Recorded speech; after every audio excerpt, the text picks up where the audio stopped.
Hello students, my name is Abid Verma and I am back today with the very important chapter of class 12. It is very important from the point of view of term 2 CBSE and it is very important from the point of view of state boards as well. So इस chapter का जो नाम है, the name of this chapter is Accounting for Not for Profit Organizations. इसको कई books में Accounting for Non-Trading Organizations भी दिया जाता है नाम, ठीक। तो आज हम लोग इस चैप्टर्स का शुरुआत कर रहे हैं स्टूडेंट्स, एंड आई होप कि you will like this video. And my name is Amit Verma and I am post graduate teacher of commerce, ठीक, and you are most welcome into my channel. Okay, so सबसे पहले students हम बात करते हैं कि actually में ये नॉन प्रॉफिट ऑर्गेनाइजेशन जो होते हैं, नॉट फॉर प्रॉफिट ऑर्गेनाइजेशंस, और या फिर हम जिनको नॉन ट्रेडिंग ऑर्गेनाइजेशंस भी होते हैं, ये बेसिकली होते कौन, ठीक। इस चैप्टर में हमें करना क्या है, what is actually the subject matter of this chapter. Okay, तो इसमें पहले मैं आपको इंट्रोडक्शन में ये बताना चाहूंगा स्टूडेंट्स कि ये जो चैप्टर है accounting for not for profit organisations, in this chapter we will study how the accounts and the financial statements are being prepared, how the financial statements are prepared and the accounting system is adopted, and how the various accounts are maintained for those organizations who are not non-trading organizations. Firstly, देखिए accounting for not for profit organizations की अगर हम बात करें तो दो important चीज facts में आप नोट करिए। इन ऑर्गेनाइजेशन की दो स्पेशल कैरेक्टरिस्टिक्स होती है। फर्स्टली कि ये जो ऑर्गेनाइजेशन है स्टूडेंट्स, ये जो हैं, ये जो होते हैं नॉन ट्रेडिंग ऑर्गेनाइजेशंस होते हैं। जैसे कि आपने बिजनेस में पढ़ा होगा कि बिजनेस ऑर्गेनाइजेशन बेसिकली क्या करते हैं, ये बिजनेस और ट्रेडिंग में इन्वॉल्व होते हैं। और तो यहाँ पे नॉन प्रॉफिट मेकिंग ऑर्गेनाइजेशन जो होते हैं, ये कोई गुड्स में नहीं डील करते, ना ही ये कुछ खरीदते हैं, ना ही ये कुछ बेचते हैं, ठीक। दूसरी इंपॉर्टेंट कैरेक्टरिस्टिक्स है कि ये ऑर्गेनाइजेशंस का जो मोटिव होता है, तो बेसिकली बिजनेस ऑर्गेनाइजेशंस का जो मोटिव होता है वो क्या होता है, प्रॉफिट मोटिव होता है। लेकिन इन ऑर्गेनाइजेशंस का जो मोटिव होता है वो क्या होता है, सर्विस मोटिव होता है, यानी ये सेवाएं प्रदान करने के लिए होते हैं, ठीक, याद रखिएगा, ठीक। अब समस्या ये है कि ये ऑर्गेनाइजेशंस कौन कौन से हैं, Who are these organizations? इस ऑर्गेनाइजेशंस के अगर एग्जांपल्स की हम बात करें तो जैसे हमारे स्कूल्स हैं, कॉलेजेस हैं, हॉस्पिटल्स हैं, clubs, these are basically the non trading organisations, ठीक। तो ये ऑर्गेनाइजेशन जैसे स्कूल का अगर आप देखिए स्टूडेंट्स पर्पस क्या, स्कूल का बेसिक पर्पस क्या होता है, that is not to earn money और profit, it's main purpose is to provide education and impart education in the society. So the basic objective of this, or the basic motive of these organizations is not to earn profits but to render service to the society or to act in the welfare of the people, ठीक, ये इनका basic वो है। अब हम थोड़ा आगे बढ़ेंगे इस चैप्टर में, ये मैंने आपको बेसिक्स बता दिया, अब इसके हम थोड़ा आगे देते हैं। नॉट फॉर प्रॉफिट एंटिटीज कौन कौन से होते हैं, जैसे हॉस्पिटल्स में यहाँ पे दिया, रेड क्रॉस में बताया है, not for profit entities are not engaged in business activities. पहला मैंने आपको बताया कि ये ऑर्गेनाइजेशन क्या है, बिजनेस एक्टिविटीज में एंगेज नहीं होते हैं, ठीक। नेक्स्ट इन द लाइन है कि not for profit organisation they are providing service to the people without an intention of making profit. मैंने पहले भी अभी दो कैरेक्टरिस्टिक्स जो आपको इनकी बताई है नॉट फॉर प्रॉफिट ऑर्गेनाइजेशंस की, ये ऑर्गेनाइजेशंस बेसिकली क्या होते हैं, ये इनका जो मेन पर्पस है that is to render service to the people. जैसे हम स्कूल्स की अगर बात करें तो स्कूल का मेन पर्पस क्या है, लोगों को एजुकेशन इम्पार्ट करना। हॉस्पिटल्स क्यों बनाए जाते हैं, हॉस्पिटल्स का मेन जो पर्पस होता है to render service to the provide medical facilities to the public, ठीक। वो प्रॉफिट मेकिंग एंटिटी नहीं होते हैं, इसीलिए अब चूंकि ये प्रॉफिट मेकिंग एंटिटी नहीं है, ये गुड्स में डील नहीं कर रहे हैं, ठीक। लेकिन इनके यहाँ भी तो ऐसा तो नहीं है कि कोई इनकम्स या एक्सपेंसेस का अकाउंटिंग नहीं होती होगी, इनके यहाँ भी होती है, बट इनके यहाँ जो अकाउंट्स प्रिपेयर होते हैं वो ट्रेडिंग ऑर्गेनाइजेशन से थोड़े डिफरेंट होते हैं, ठीक।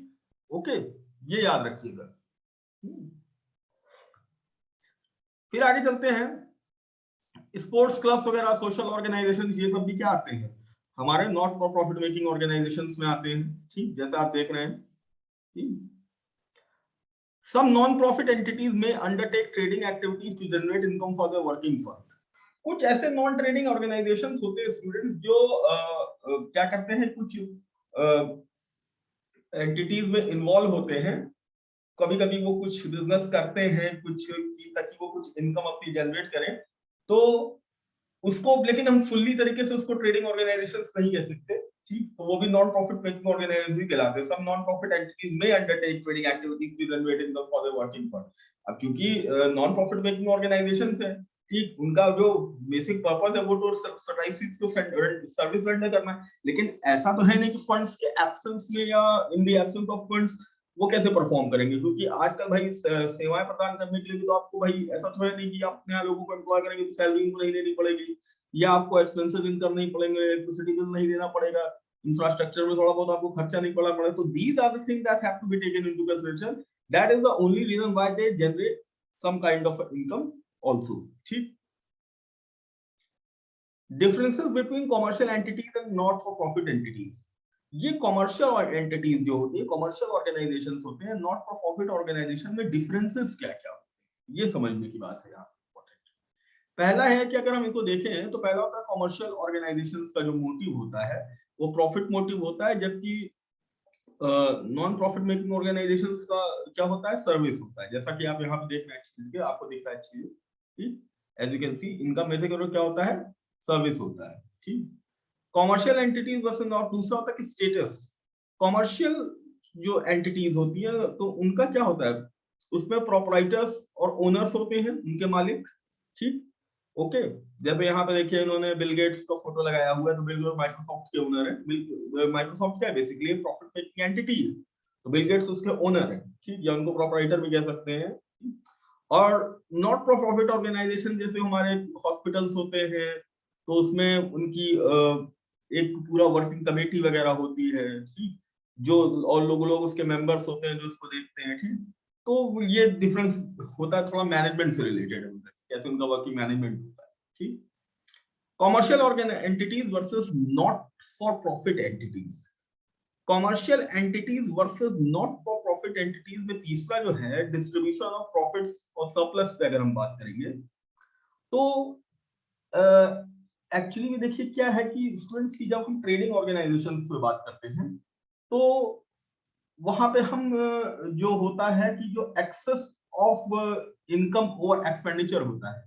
ठीक, आप प्रॉफिट और लॉस अकाउंट प्रिपेयर करते हैं तो हम क्या करते हैं कि हमको नेट प्रॉफिट मिलता है, तो हमको basically profit and loss account में हमको क्या मिलता है कि excess of expenditure over income, तो वहां पे हम उसको प्रॉफिट कहते हैं। यहाँ पे नॉन प्रॉफिट ऑर्गेनाइजेशंस में उसी चीज को excess of income over expenses जो होता है उसको हम क्या कहते हैं, टर्म नाम देते हैं सरप्लस वर्ड।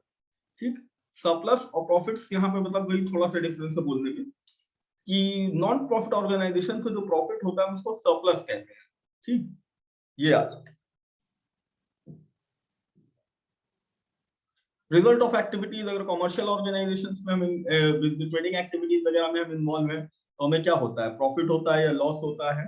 ठीक, जबकि यहाँ पे हमें क्या होता है कि हमें बेसिकली स्टूडेंट होता क्या है कि हमें सरप्लस या डेफिसिट होता है। नॉट प्रॉफिट ऑर्गेनाइजेशन जैसे हॉस्पिटल से स्कूल या तो सरप्लस में चलते हैं, डेफिसिट में चलते हैं। जैसे कमर्शियल ऑर्गेनाइजेशन में रिजल्ट ऑफ एक्टिविटीज क्या होता है, ट्रेडिंग एक्टिविटीज, या either we run in profits और वी रन इन लॉसेस, तो ये भी ऐसे ही है। ठीक, commercial entities versus not for profit entities, accounting statements, ये बहुत इंपॉर्टेंट डिफरेंस है स्टूडेंट्स। ये जो हम आपको यहाँ पे पहले जो इसकी कोई वर्किंग अकाउंटिंग सिस्टम जो आपको यहाँ पे थोड़ा बहुत समझ आएगा। कमर्शियल ऑर्गेनाइजेशंस जो क्या कहते हैं कि प्रॉफिट मेकिंग एंटिटीज जिनको हम कहते हैं, they are basically engaged, they basically prepare manufacturing और trading account, profit and loss account and a balance sheet। तो वहां पे क्या होता है कि अभी तक आपने जो पढ़ा होगा क्लास 11 में भी आपने ट्रेडिंग अकाउंट पढ़ा होगा, मैन्युफैक्चरिंग अकाउंट पढ़ा होगा, प्रॉफिट एंड लॉस अकाउंट पढ़ा होगा, बैलेंस शीट पढ़ा, तो वो किसका था, वो बेसिकली ट्रेडिंग ऑर्गेनाइजेशंस के थे। अगर हम नॉन ट्रेडिंग ऑर्गेनाइजेशंस की बात करें तो यहाँ पे 3 जो बेसिकली बनते हैं वो कौन होता है, रिसिप्ट एंड पेमेंट अकाउंट, दूसरा होता है हमारा income and expenditure account, and third one होता है हमारा बैलेंस शीट। ठीक, याद रखिएगा कि यहाँ पे जो मेन अकाउंट्स हमको प्रिपेयर करने हैं वो 3 बेसिक होते हैं। पहला होता है रिसिप्ट एंड पेमेंट अकाउंट्स, दूसरा होता है income and expenditure account, and third होता है हमारा बैलेंस शीट। ठीक, तो ये याद रखिएगा दोनों का डिफरेंस है। ठीक, commercial entities versus not for profit entities accounting system. Commercial organisations में एक्रूअल सिस्टम होता है, जबकि यहाँ पे क्या होता है, हाइब्रिड सिस्टम है, एक्रूअल एंड कैश सिस्टम दोनों होता है नॉन फॉर प्रॉफिट ऑर्गेनाइजेशन में। ठीक, याद रखिएगा। बाकी ये देखिए जो इनके डिफरेंसेस हैं उसको समराइज हुए में यहाँ पे लिखा हुआ है, इनको आप लोग देख लीजिएगा जो भी मैंने आपको समझाया है। अब हम बात करते हैं characteristics of not for profit organisations की, कि नॉट फॉर प्रॉफिट ऑर्गेनाइजेशंस की कैरेक्टरिस्टिक्स क्या क्या होती है। पहला होता है कि कैरेक्टरिस्टिक्स होती है नॉट फॉर प्रॉफिट ऑर्गेनाइजेशंस की providing service to a specific group, यानी ये जो नॉन ट्रेडिंग ऑर्गेनाइजेशंस होते हैं स्टूडेंट्स, या नॉन प्रॉफिट मेकिंग ऑर्गेनाइजेशंस होते हैं, इनका एक जो मेन वो होता है that is to provide service to specific group, जैसे एजुकेशन, बच्चों को एजुकेशन देना या बीमार लोगों को ट्रीटमेंट देना हेल्थ केयर वगैरह में। ठीक, हॉस्पिटल्स बनती है तो हॉस्पिटल्स वगैरह क्या स्पेसिफिक ग्रुप ऑफ पीपल्स के लिए, जो लोग बीमार होते हैं उन्हीं के लिए, हर किसी के लिए थोड़ी होती है। तो कि अब ऐसा तो नहीं कि हर आदमी स्कूल में पढ़ने चला जाता है। ठीक, तो स्कूल से बच्चे जाते हैं, स्टूडेंट जाते हैं, तो और तो वो एक स्पेसिफिक ग्रुप ही तो हो गया पीपल्स का। और अगर हम इनकी ये बात करें तो पहली इनकी कैटेगरी है providing service to a specific group of people. दूसरा है organised as a charitable trust of the society. ये इनकी इंपॉर्टेंट फीचर है कि इनका जो ऑर्गेनाइजेशन वो as a charitable trust of society की तरह काम करते हैं।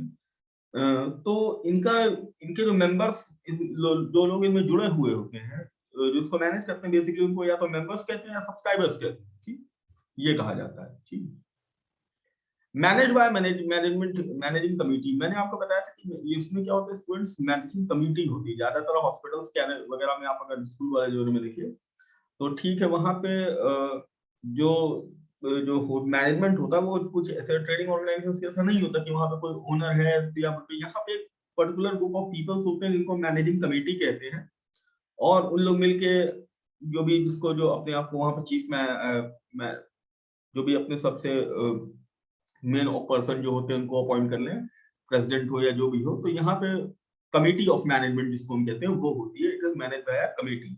ठीक, फिर सोर्सेज ऑफ इनकम। अगर हम नॉन ट्रेडिंग ऑर्गेनाइजेशंस की बात कर रहे हैं, जैसे भी मैंने आपको स्टूडेंट बताया कि आपने भी कितना समझा है कि नॉन ट्रेडिंग ऑर्गेनाइजेशंस का जो मेन पर्पस होता है that is not to earn any profit or not to make any profit from any kind of a business, but they are actually engaged in providing service to the community or society. तो ये जो अगर आप बात करेंगे students हम sources of income की, तो ऐसा नहीं है कि देखिए जाहिर सी बात है कि जैसे आपने देखा था स्कूल्स में, कॉलेजेस में आप लोग को बहुत मांग है, स्कूल कॉलेज तो हमसे फीस लेते हैं, हॉस्पिटल में भी ट्रीटमेंट का पैसा लगता है। तो ठीक, ये बस फैक्ट है, क्योंकि अगर आप देखिए कि बेसिकली होता क्या है कि भाई आप लोग कॉमर्स के स्टूडेंट हैं, तो अब तो इतना तो कॉमन आदमी को भी समझ में आता है कि कोई भी संस्था, कोई भी इंस्टीट्यूशन जो होता है, any institution in the society can not do anything in the absence of funds. That means in the absence of fund, no organization can be started, no organization can be run, और even growth और expansion की बात ही आप छोड़ दीजिए थी। तो ऐसा नहीं है कि ये नॉन प्रॉफिट ऑर्गेनाइजेशन से तो इनकम नहीं जनरेट करते, ये इनके भी सोर्सेज ऑफ इनकम होते हैं, और ये क्या क्या होते हैं वो हमको यहाँ पे समझना बहुत जरूरी है, क्योंकि अगर आप इनके सोर्सेज ऑफ इनकम को या इनके एक्सपेंसेस को नहीं समझ पाएंगे तो फिर इनके अकाउंटिंग सिस्टम को भी समझना आपके लिए बड़ी मुश्किल हो जाएगी। ओके, तो पहला सोर्स ऑफ इनकम क्या होता है इनका, subscription from members, donations, legacies, grants etcetera. अब इनके जो लोग मेंबर्स होते हैं वो उसमें सब्सक्रिप्शन देते हैं हर साल। ठीक, जैसे क्लब्स में, रेस्टोरेंट क्लब्स हो गया, स्कूल में सब्सक्रिप्शन, यानी सब्सक्रिप्शन को हिंदी में कहते हैं चंदा। ठीक, तो चंदा देते हैं, एक सब्सक्रिप्शन मेंबर से कलेक्ट किया जाता है। इनको डोनेशंस मिलती हैं, डोनेशंस आप लोग समझ सकते हो, दान। कोई भी आदमी दे सकता है सोसाइटी में, कोई बड़ा आदमी, ठीक, कोई प्रोमिनेंट पर्सन, कोई बिजनेसमैन, बहुत जगह बेसिस में गवर्नमेंट देती है, ठीक, तो कोई आदमी। तीसरा वर्ड यहाँ पे इंपॉर्टेंट आया स्टूडेंट्स, याद रखिएगा, legacies. Legacies means anything which is inherited, ठीक। लेगेसीज का मतलब यहाँ पे होता है, मतलब है यहाँ पे कुछ लोग इनको कुछ लोग अपनी वसीयत में लिख के चले जाते हैं, इसको हिंदी में वसीयत कहा जाता है, कि वसीयत में लिख के चले जाते हैं कि अपना कुछ दान वान कर देते हैं, लेगेसीज से इनको कुछ मिल जाता है, ग्रांट्स एक्सेट्रा इनको मिलती है गवर्नमेंट वगैरह से, वही सब इनके क्या होते हैं, बेसिकली सोर्सेज ऑफ इनकम होते हैं, ठीक। अब बात करते हैं कि जो इसमें पैसा कलेक्ट होता है वो कहाँ जाता है। देखिए स्टूडेंट्स, non-profit organizations में any money which is collected from any sources that is credited to capital fund। इसमें हम जो कैपिटल होती है, जिसको हम पूंजी ट्रेडिंग ऑर्गेनाइजेशंस कहते हैं, कैपिटल, इसको इसमें कैपिटल फंड कहा जाता है, जनरल फंड कहा जाता है, तो any money which is collected that is credited to capital fund, okay, उसको कैपिटल फंड में हम क्रेडिट करते हैं, ठीक। surplus is not distributed to the members but it is credited to capital fund, ठीक है। यहाँ पे देखिए, वहां पे क्या होता है सर, ट्रेडिंग ऑर्गेनाइजेशंस में आपने देखा होगा कि जो भी सरप्लसेस जनरेट होते हैं, वो जो भी प्रॉफिट्स होते हैं वो ओनर्स को डिस्ट्रीब्यूट हो जाते हैं, ठीक, और या फिर अगर कंपनी वगैरह है तो उसमें भी शेयर होल्डर्स वगैरह को डिविडेंड वगैरह मिलता है, ठीक। लेकिन अगर आप नॉन प्रॉफिट मेकिंग ऑर्गेनाइजेशंस की बात करेंगे तो यहाँ पे जो भी सरप्लस होता है या प्रॉफिट होता है, उसको ये क्या करते हैं, अपने जनरल फंड में, कैपिटल फंड में ऐड कर देते हैं, ठीक, वे डिस्ट्रीब्यूट नहीं करते। I hope you people are getting my point, okay। एक इम्पोर्टेंट और कैरेक्टरिस्टिक्स है इनकी student non profit making organisation के, they earn reputation not on the basis of customers or owner satisfaction but on the basis of their contribution to the welfare of the society। देखिए ये एक important characteristics है, ये याद रखिएगा आप लोग। जैसे हम लोग नॉन ट्रेडिंग ऑर्गेनाइजेशंस में आपने पढ़ा होगा, अभी तो हम लोग क्लास 12 में आ चुके हैं, तो आप लोगों ने पार्टनरशिप अकाउंटिंग भी पढ़ ली है, कि आपने देखा है कि पार्टनरशिप में जो गुडविल का कैलकुलेशन होता है वो प्रॉफिट्स के बेसिस पे है, by higher the profits more is the goodwill, ठीक। तो when we talk about the trading organizations, तो हम ये देखते हैं वहां में जितना ज्यादा उनके प्रॉफिट्स होंगे उतनी ज्यादा उनकी गुडविल होगी, रेपुटेशन होगी। लेकिन अगर हम नॉन प्रॉफिट मेकिंग ऑर्गेनाइजेशंस की बात करते हैं तो इनकी गुडविल इनके प्रॉफिट्स या उससे नहीं बनती है सोसाइटी में, इनकी गुडविल इस बेसिस पे बनेगी कि, या रेपुटेशन लोगों की नजर में इस बेसिस पे बनेगी कि कितना इनका कंट्रीब्यूशन है सोसाइटी में, यानी वेलफेयर ऑफ द सोसाइटी में कितना एक्ट कर रहे हैं, how they are acting in the welfare of the society and what are the contributions which they are making to the society. That is the most important basis for assessing their reputation, okay, that has to be considered, okay।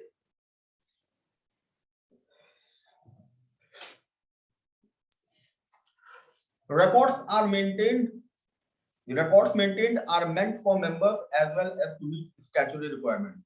देखिए यहाँ पे जो accounting records maintain किए जाते हैं students, वो जो legal requirements जो गवर्नमेंट्स की होती है, जो भी कि आपका ये अकाउंट्स मेंटेन करिए या इनकम एक्सपेंसेस को शो करिए, तो भाई देखिए अकाउंटिंग का एक मेन पर्पस सिर्फ प्रॉफिट और लॉस को डिटरमाइन करना नहीं होता है, अकाउंटिंग का मेन पर्पस वो है सिस्टमैटिक रिकॉर्ड्स मेंटेन करना ही भी है, ठीक।